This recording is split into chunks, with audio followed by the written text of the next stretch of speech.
बारिश में गरीब की झोपड़ी। बाहर तो बहुत तेज बारिश हो रही है। अब मैं मजदूरी कैसे करने जाऊंगा? बाबा, आप रुक जाइए। मौसम बहुत ज्यादा खराब है। मुझे तो समझ नहीं आ रहा। ये दिन पर दिन मौसम खराब होता जा रहा है। अगर ऐसे ही चलता रहा तो मजदूरी नहीं कर पाऊंगा और घर में खाने को एक दाना तक नहीं आ पाएगा। तभी बहुत तेज आंधी तूफान चलता है। अरे देखो, जरा देखो, कितनी तेज तूफान चल रहा है। अरे महेश बेटा, तू झोपड़ी के ऊपर तिरपाल तो लगा कर आया था ना? हाँ बाबा, लगा दी थी तिरपाल। और उसके ऊपर तूने ईंटें रखी थी या नहीं? बाबा, ईंट रखना तो मैं भूल गया। महेश के इतना कहते ही झोपड़ी के अंदर बारिश की वजह से पानी टपकना शुरू हो जाता है। हे भगवान महेश, तूने ये क्या किया? तुझे मैंने कहा था बारिश और तूफान तेज है, तुझे ईंटें रख देनी चाहिए थी। मुझे लग रहा है कि तिरपाल उड़ गई। चल चल मेरे साथ चल। अब तुझे मेरे साथ भीगते हुए मेहनत करनी होगी, नहीं तो पूरे घर में पानी ही पानी भर जाएगा। देवेश इतना बोल ही रहा था कि घर के अंदर वाकई छत से पानी टपकने लगा। हाँ पिताजी, आप सही कह रहे हो, चलो चलते हैं जल्दी से। दोनों बाप बेटा बारिश में बाहर निकलते हैं और झोपड़ी की छत पर तिरपाल को सही से लगाना शुरू कर देते हैं। अरे बेटा, ईंट को अच्छे से रखना, कहीं ईंट गिर न जाए। ठीक है पिताजी, सही सही रखूंगा। महेश इतना कहकर अच्छे से ईंट से तिरपाल को दबाने लगता है, जिससे छत ढक जाती है और झोपड़ी में पानी टपकना बंद हो जाता है। लेकिन इसी के चलते हुए बेचारे दोनों के दोनों बहुत बुरी तरह भीग जाते हैं। अरे चलो बेटा, बहुत ठंड हो रही है, बाहर घर में चलते हैं। चलो, बरसात में मौसम बिल्कुल ठंडा हो गया है। हाँ पिताजी, आपने बिल्कुल सही कहा, चलिए। जब दोनों बाप बेटा घर के अंदर आ जाते हैं तो मेघा उन्हें सूखा कपड़ा देती है और अपना शरीर पोंछने के लिए कहती है। आप लोग अपना शरीर पोंछ लो और सूखे कपड़े पहन लो, नहीं तो ठंड लग सकती है।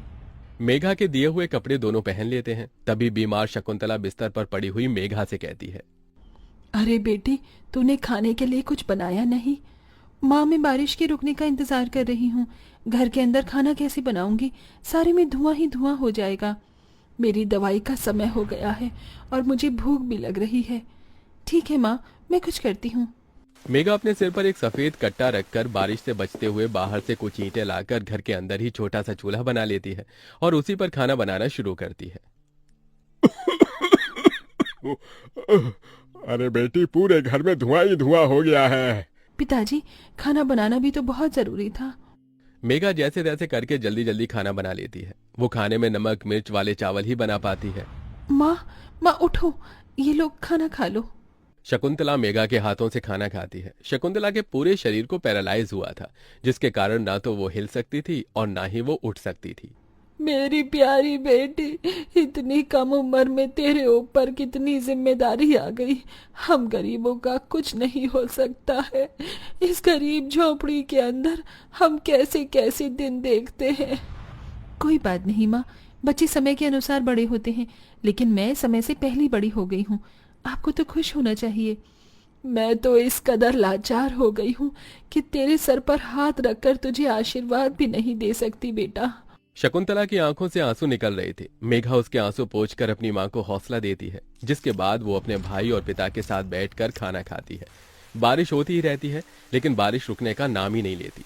खाना खाकर वो सभी सो जाते हैं। आधी रात के समय जिस तरफ शकुंतला का बिस्तर होता है, वहां पर पानी टपकना शुरू हो जाता है। अरे ये क्या, पानी टपक रहा है। मेघा, मेघा, लगता है सो गई। अब मैं क्या करूं? ये पानी तो धीरे धीरे टपकता ही जा रहा है। शकुंतला रात भर अपने ऊपर टपकते हुए पानी को ऐसे ही झेलती रहती है, जिसकी वजह से सुबह तक उसके पूरे शरीर में बुखार फैल जाता है। अरे, अरे ये क्या माँ, आपको तो बहुत ही बुखार हो गया है। रात भर ये झोपड़ी की छत टपकती ही रही। मैंने तुम्हें उठाने की कोशिश की, लेकिन तुम्हारे तक आवाज नहीं गई। ये सुनकर मेघा को बहुत अफसोस होता है। वो सूखे कपड़ों पर अपनी मां को सहारा लगाकर लिटा देती है और उनके कपड़े भी बदल देती है। लेकिन तभी अचानक से गांव में बाढ़ आ जाती है। अरे अरे ये क्या हो, यहाँ तो पानी भर रहा है। अरे लगता है गांव में बाढ़ आ गई है। अरे हम लोग क्या करें? अरे बेटा महेश, अरे भाई, अपनी माँ को कंधे पर उठा, नहीं तो हम सभी बह जाएंगे। अरे पानी में कोई जुगाड़ करता हूँ बेटा। देवेश फौरन घर के बाहर जाता है। जहां वो आसपास देखता है, उसे एक रेडी दिखाई देती है। देवेश उसे लेकर आता है, जिस पर शकुंतला को लिटा देता है। अरे चारों तरफ पानी ही पानी हो रहा है, हमें अब यहाँ से जाना होगा, नहीं तो पानी में हम डूब जाएंगे। तभी अचानक से उनकी झोपड़ी पानी में डूबकर बह जाती है। हमारी झोपड़ी चली गई। बेटी, अब हमें भी यहाँ से चलना होगा। तुम्हारी माँ को यहाँ से किसी ऊंचे स्तर पर लेकर जाना होगा। देवेश, महेश और मेघा तीनों शकुंतला को रेडी के साथ वहां से ऊंचाई पर लेकर जा रहे होते हैं, लेकिन पानी बहुत ज्यादा होने की वजह से रेडी का संतुलन खराब हो जाता है और वो पानी के साथ बहने लगती है। पिताजी, पिताजी, माँ रेडी के साथ पानी में बहते हुए जा रही हैं। हे भगवान, अब हम लोग क्या करें? अरे हम लोग भी डूब रहे हैं। कोई सहारा मिलेगा तो हम यहाँ से बाहर निकल पाएंगे, नहीं तो पता नहीं आज क्या होगा। हे भगवान, कोई हमारी मदद करो। हे ऊपर वाले, कुछ तो करो। तभी मेघा को एक बड़ी सी लकड़ी का सहारा मिलता है। वो उस लकड़ी के सहारे अपने पिता और भाई को भी बचा लेती है, जिसके बाद वो तीनों लकड़ी के सहारे तैरते हुए एक ऊंचे स्तर पर पहुंच जाते हैं, जहां पर काफी लोग होते हैं। हे भगवान, मेरी 8 साल की बेटी थी, कहीं नजर नहीं आ रही। इस बाढ़ के कारण वो पता नहीं कहां पानी के साथ ही बहती चली गई। वहां सभी अपने परिवार को लेकर दुख में थे और यहाँ मेघा, देवेश, महेश तीनों शकुंतला के लिए फूट फूट कर रोने लगे थे। मेरी माँ पता नहीं कहाँ चली गई, पता नहीं किस हाल में होंगी वो। क्या वो अभी जिंदा होंगी या नहीं? तुम ये कैसी बातें कर रही हो? हौसला रखो, सब कुछ ठीक हो जाएगा। माँ वापस आएंगी। ये देखो, सरकारी लोग हमारी मदद कर रहे हैं, बिछड़े हुए परिवार के सदस्यों को ढूंढ कर ला रहे हैं। महेश, मेघा और देवेश तीनों शकुंतला की राह देखते ही रह जाते हैं, लेकिन सरकारी आदमियों को भी शकुंतला की न तो लाश मिलती है और न ही उसका कोई अता पता, जिसके कारण अब उन्हें यही लगता है कि शकुंतला दुनिया में नहीं रही। इतनी बारिश हो रही है, माँ का तो कुछ पता नहीं।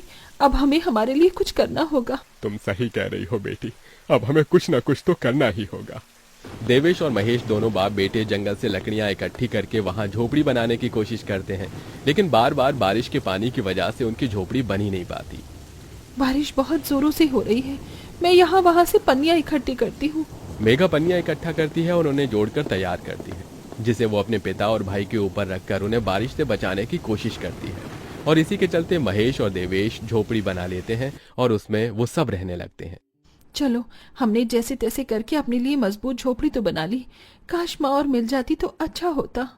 मेघा अफसोस करते हुए रो रही थी कि तभी उसे झोपड़ी के बाहर से अपनी माँ की आवाज आती है। मेघा, महेश, कहाँ हो तुम दोनों? मेरे बच्चों, कहाँ हो तुम दोनों? मेघा, ये तो माँ की आवाज है। मेघा जैसे ही झोपड़ी के बाहर आती है, वो बारिश में भीगते हुए अपनी माँ को खुद अपने पैरों पर चलकर आते हुए देखती है। माँ, अब चल सकती हो, आप हिल सकती हो, अब खड़ी हो सकती हो। ये सब कैसे हुआ? ये तो एक चमत्कार है। बहते बहते पता नहीं मैं कहाँ पहुँच गई थी और बेहोश हो गई थी। जब होश आया तो हाथ पैर अपने आप काम करने लगे थे। फिर तो मैं ढूंढते हुए यहाँ तक आ गई। ये भगवान का चमत्कार ही था। हमारी झोपड़ी भी टूट गई। भैया और पिताजी ने दोबारा झोपड़ी बनाई है और इस बार बहुत मजबूत झोपड़ी है। एक बूंद भी नहीं आ रहा अपनी झोपड़ी के अंदर। माँ, चलो हम सब एक साथ पहले की तरह रहेंगे। शकुंतला को सही सलामत देखकर महेश और देवेश दोनों बहुत खुश होते हैं। वो सभी एक दूसरे को गले से लगा लेते हैं। इस तरह बारिश में भी गरीब की झोपड़ी उनके काम आती है और वो उसी में अपना गुजारा करते हैं। बरसात खत्म होने के बाद महेश और देवेश दोनों मिलकर काम करते हैं और पैसे जोड़कर अपने लिए पक्का मकान बना लेते हैं, जिसके चलते अब शकुंतला भी अमीर घर की कोठियों में काम करके कुछ पैसे जोड़ती है और धीरे धीरे घर की परेशानियों को खत्म कर देती है। अब वो सभी एक साथ खुशी खुशी रहने लगते हैं।